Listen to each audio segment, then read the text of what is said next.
So now we're at question 5. They're saying you're going to trap an electron in a two-dimensional, they call it a box, but a two-dimensional surface, like a sheet of paper. Calculate the probability of finding an electron in the region of, in the x direction, A. I'm using A to be the length in the x direction, and I'm using B to be the length in the y direction. So what I'm seeing here, and the principal quantum, well, the quantum number nx is 3, and that one's 2. So I might as well jump right to the sketch of the picture first. So basically what you're going to have is you're two-dimensional. So I'm just going to sketch it saying, let's pretend this is the y direction, and this is your x. So if nx equals 3, you're in your third energy state, which means you're going to get 2 nodes. So the wave function squared is going to look like that, and that will create 2 nodal planes like that in your two-dimensional box. And if ny is equal to 2, that means you're in your second, so the wave function component, say the y component, if you will, squared, you got 1 node, right? So these are the nodal planes inside the box. So you could almost imagine the probability for finding the electron trapped in this box in these state of 3, 2, right? These are your probability amplitudes in these little rectangles coming out. But now they're saying go to 0.37 in the x direction. So here's half. So if this is half, I guess I'd have to say, if that's halfway of the length, this would be like a 1, 2, 3, 4. So this is 3, this is 4, 0.37. 0.37 of this direction, which would be here. And it goes to 0.43. Here's 4. Here's 4.3. So I guess I'm checking through here, 0.37a to 0.43a. But I'm also now going to be checking in 0.71b. Well, if this is the halfway mark, that'd be like 6, 7, 8, 9. So this is 6, 7. So 0.71 might as well be here, right? 0.71.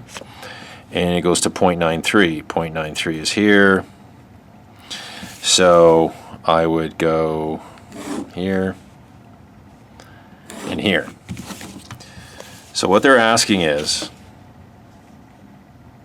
calculate the probability of finding an electron in this region,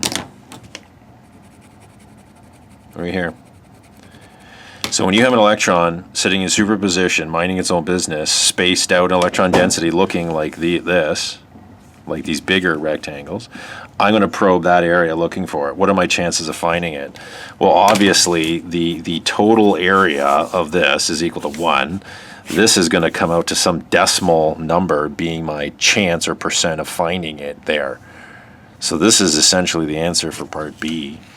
And then part A, calculate the probability there. So your job, a wave function that is both x and y, it's in the textbook, it's in your notes, 2 over a, that could be Lx, if that's confusing, I'm just using a, sine of n x, the quantum number in the x, pi x over a, and then you're going to multiply that by the exact same thing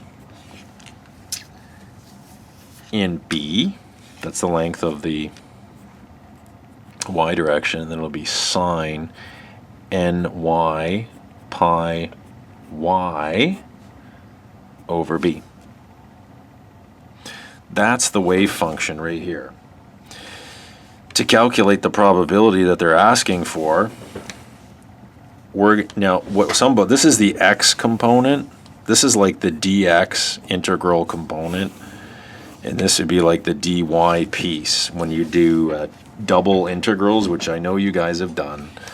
So the probability would be something like you could integrate the x component from 0.37a to 0.43a. You have to square this, square the x part. So I think you're going to end up writing in, if you square this, you're squaring that, so you're going to get out, that's a constant out front, that'll be 2 over a.